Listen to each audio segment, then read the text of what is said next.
하나님 말씀은 이사야 40장 30절입니다. 같이 한 목소리로 봉독하겠습니다. 시작. 외치는 자의 소리여 이르되 너희는 광야에서 여호와의 길을 예비하라. 사막에서 우리 하나님의 대로를 평탄케 하라. 아멘.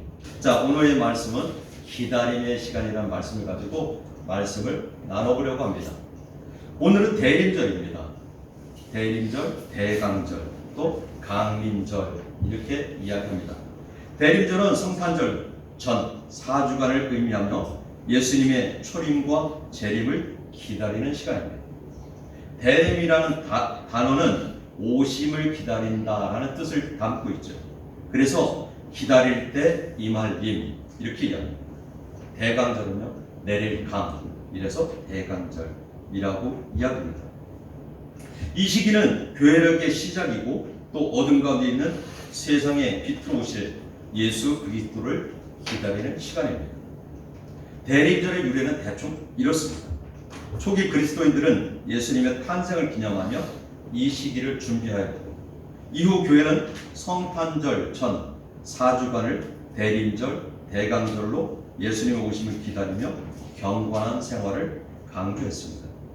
오늘날 대림절은 촛불 4개를 하나씩, 여기 4개가 있죠. 하나씩 켜는 전통을 통해서 주님의 빛이 어둠을 물리치고 우리 삶의 오심을 상징적으로 나타내고 있습니다. 이 촛불의 의미는 보이십니까? 색깔이 진보라색이 있고요. 그런데 옅은 보라가 있고 분홍이 있고 흰색이 있습니다. 각자의 의미를 담고 있죠. 진보라색은 기다림, 희망이라는 뜻을 가지고 있습니다. 그래서 제일 첫째 주에 진보라색을 켜고, 그 다음에 연보라색이 있죠. 연보라색은 회개, 평화의 뜻을 담고 있습니다.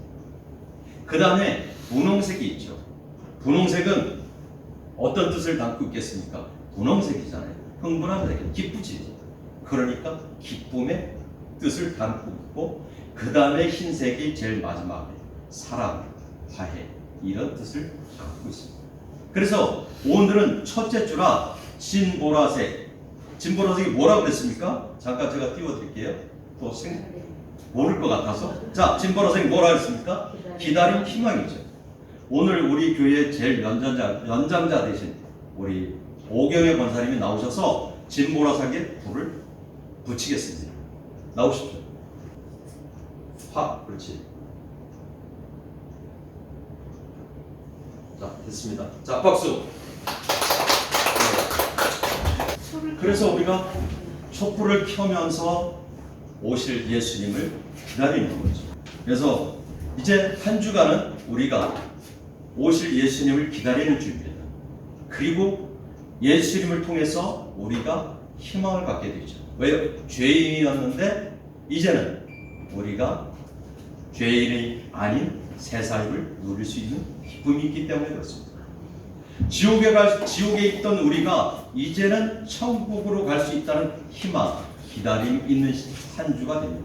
그러니까 한 주간 그것을 생각하면서 기도하고 기다리는 시간이 됐으면 좋겠습니다. 대림절의 영적 의미는 이렇습니다. 단순히 예수님의 탄생을 기념하는 것에 그치지 않고 그분의 재림을 기다리는 거죠. 우리의 삶을 정결하게 하고 회개의 자리로 나아가는 기간입니다. 우리가 기다리는 분은 우리의 구원자이시며 우리 인생의 광야에 참된 길을 내시는 분이십니다. 예수님의 오심은 단순히 과거의 사건으로 끝나지 않습니다. 그분은 지금도 우리 삶 속에 임하시며 또한 장차 다시 오실 것입니다. 이것을 우리는 전천년님이라고 이야기를 했지요. 그래서 뒤에 가서 다시 얘기할 건데, 우리는 이러한 대림절의 기다림을 통해 우리 마음을 준비하고 그분의 오심을 또 준비해야 됩니다. 우리 읽었지만 이사야 40장 3절은 이렇게 얘기하죠. 외치는 자의 소리여 이르되 너희는 광야에서 여호와의 길을 예비하라. 사막에서 우리 하나님 대로를 평탄케 하라 라고 얘기하죠. 즉 우리 마음속 광야에 주님의 길을 예비하라는 겁니다. 광야는 이스라엘 백성들의 광야 시간은 고난과 외로움의 장소였죠. 또한 아무것도 의지할 수 없는 척박한 환경에서 누구를 의지합니까? 하나님만 의지했죠. 우리의 삶도요, 지금 광야의 그 시간 속에서 하나님만 의지하는 시간이 되어야죠. 우리의 인생은 광야의 길을 걸어가고 있습니다. 그래서 어려움도 있고 고난도 있고 환난도 있고 역경도 있죠.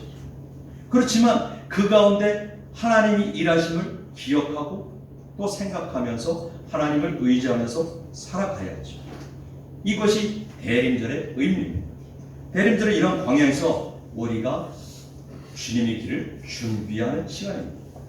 우리는 마음속에 불신과 두려움과 그리고 세상적인 욕망을 내려놓고 하나님께서 오실 길을 평탄하게 해야 합니다. 우리의 삶에서 장애물을 모두 제거하십시오. 우리 삶의 장애물은 무엇입니까? 미워하는 겁니다. 시기하는 겁니다. 질투하는 거죠. 욕심이죠. 세상 것이. 이게 다 우리 마음속에 장애물입니다. 그래서 하나님의 임재가 온전히 머물기 위해서는 이 마음속에 있는 장애물들을 다 제거해야 합니다. 그리고 나서 오실 예수님을 우리는 준비하고 기다리잖아요. 그래서 주님의 길을 준비하는 것은 회개하는 과정이에요. 하나님 앞에 나의 삶을 겸손히 내어드리는 과정입니다. 그러면 대림절, 즉 대강절, 강림절이라고 하는데 이 대림절에 대해서 자세한 의미를 한번 같이 나누려 합니다. 첫 번째는 역사적으로 이 세상에 탄생하신 그리스도의 오심에 대한 준비입니다. 이것은 그리스도의 역사적이고 상징적인 강생에 관한 것입니다.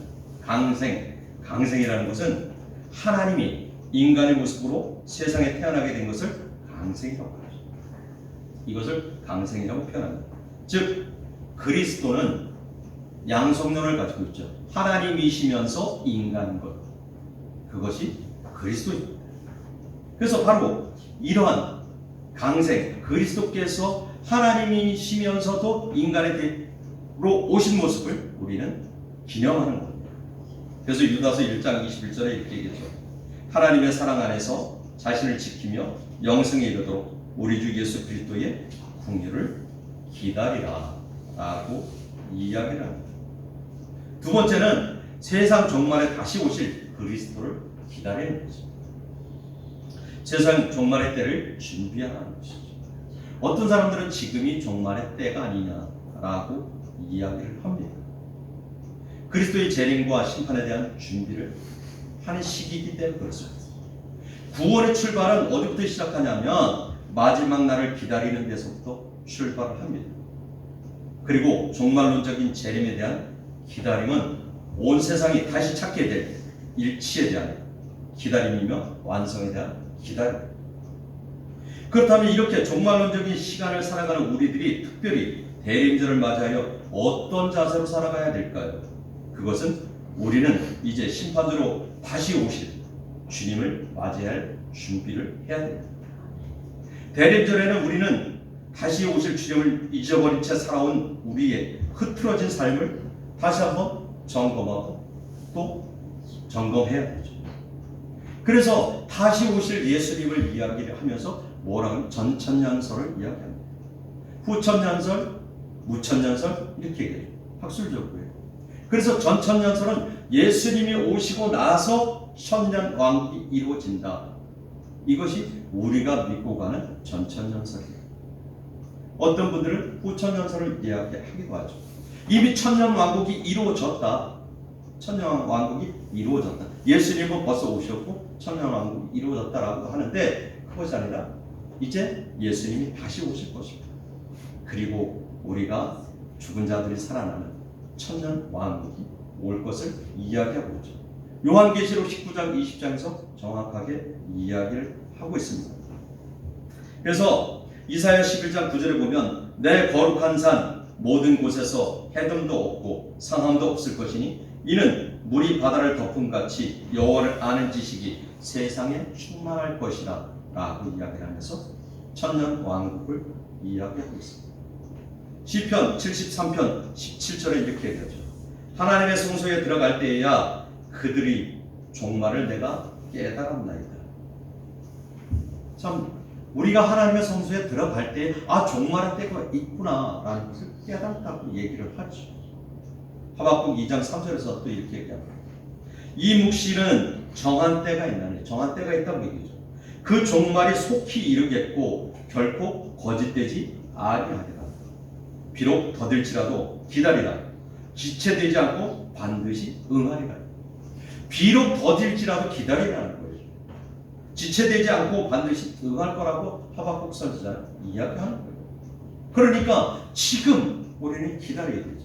얼마큼 기다렸습니까? 2000년을 기다린 거죠. 지금 잠깐 말씀을 드리면 우리 신약 성경이 자세히 쓰여지지 않은 이유가 뭔지 압니까? 예수님이 다시 오실 거라고 얘기하죠. 그러니까 종말의 때가 가까웠다고 얘기를 하니까 아무것도 자료를 남겨놓지 않았어요. 그래서 지금 복음서가 좀 부실하게 되어 있죠. 이렇게 오랜 기간 동안 예수님이 다시 오실 기간이 오래된 거라고 해서 뭔 자료를 남겼겠죠. 그래서 자료를 다 찾아서 한 게 지금 복음서입니다. 어쩌면 예수님이 오시는 기간이 길었다면 2000년이 동안 기다렸다면 더 자세히 기록을 남겼을 수도 있겠죠.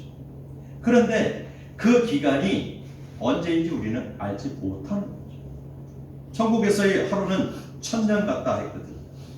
그래서 우리는 어떤 모습으로 살아가야 되느냐면 기다림으로 살아가야 되죠. 그 기다림은 어떤 모습이냐? 깨어있는 모습이고 하나님 중심으로 살아가는 모습입니다. 세상에 많은 역경과 어려움이 있을지라도, 난관이 있을지라도, 고통이 있을지라도, 많은 유혹이 있을지라도 깨어 기다리며 다시 오실 예수님을 기다리며 살아가는 삶입니다. 이것이 우리가 천년 왕국을 준비하며 살아가는 모습입니다. 그래서 우리가 그렇다면 오늘 우리의 삶은 얼마나 종말론적인 삶을 살아가고 있는가? 우리는 매 순간 종말을 준비하며 살아가고 있는지를 다시 한번 점검해봐야 됩니다. 세 번째, 예수님의 재림을 위하여 길을 닦는 보석과 속죄의 마음이 준비를 해야 됩니다. 예수님의 재림을 위하여서 길을 닦는 보석, 우리 보석은 뭐냐면 예수님께서 우리의 죄를 위해서 대신 죄를 짊어지셨다라는 뜻이거든요. 그래서 그것을 기억하면서 날마다 속죄의 마음을, 회개의 마음을 가지고 살아가야 됩니다. 마태복음 3장 3절에서 세례 요한은 이렇게 얘기해요. 그는 선지자 이사야를 통하여 말씀하신 자라. 일렀으되 광야에 외치는 자의 소리가 있어 이르되 너희는 주의 길을 준비하라. 그가 오실 길을 곱게 하라 하였느니라. 지금 세례 요한은 몇백 년 전에 이사야가 쓰여진 500년 전, 600년 전의 말씀을 지금 선포하고 있는 거예요. 그럼 이사야 40장 3절에서 똑같은 얘기를 하고 있죠. 어떻게? 아까 우리가 읽었죠. 외치는 자의 소리여 이르되 너희는 광야에서 여호와의 길을 예비하라. 사막에서 우리 하나님의 대로를 평탄케 하라 라고 우리가 읽었잖아요. 그 이야기를 세례 요한은 몇백 년이 지난 그 시대에 이야기를 하고 있는 거예요. 그래서 우리는 이 대림절을 단순히 대림절, 대강절 하나의 기념절기로 생각할 것이 아니라 이 대림절을 통해서 4주 동안 정말 나의 삶은 어떤 모습인가 돌아보는 시간이 됐으면 좋겠습니다. 그리고 내가 다시 한번 믿음이 회복하는 시간이 됐으면 좋겠습니다. 할 수만 있으면 지금 많은 교회들이 이 대림절을 통해서 또 새벽 예배를 하고 특세를 하고 또 여러 가지 기도 제목을 놓고 기도하고 있죠. 우리는 또 형편이 이래서 지금 그것을 하지 못하는데, 그렇지 교회에서 안 하더라도 가정에서 깨어있는 모습이 됐으면 좋겠습니다. 정해놓고요. 하루에 내가 1시간이든 30분이든 이 대림절을 통해서 내가 기도하고 또 깨어있으려고 노력해야 된다는 거죠. 우리가 이따가 제가 책을 나눠드릴 겁니다. 책 한 권 가져와 보실래요? 제가 저번주에 말씀드렸는데 책을 나눠 드릴 건데 책을 보면 아주 간단해요. 성경 7구절 정도 있습니다. 꼭 그거를 쓰시고 그 다음에 그 책을 간단하게 읽어보시고 매일 해야 돼요. 매일. 그러니까 성탄절까지 매일 하시는 거예요. 간단하게 할 수 있어요. 매일. 그래서 이 대림절에 대해서 예수님에 대해서 말씀이 이렇게 간단하게 한 절, 두 절, 세 절, 네 절, 다섯, 여섯, 일곱 절, 일곱, 여덟. 그리고 풀이가 써 있고 뒤에 쓰시고 뒤에 기도 간단하게 쓰시면 됩니다.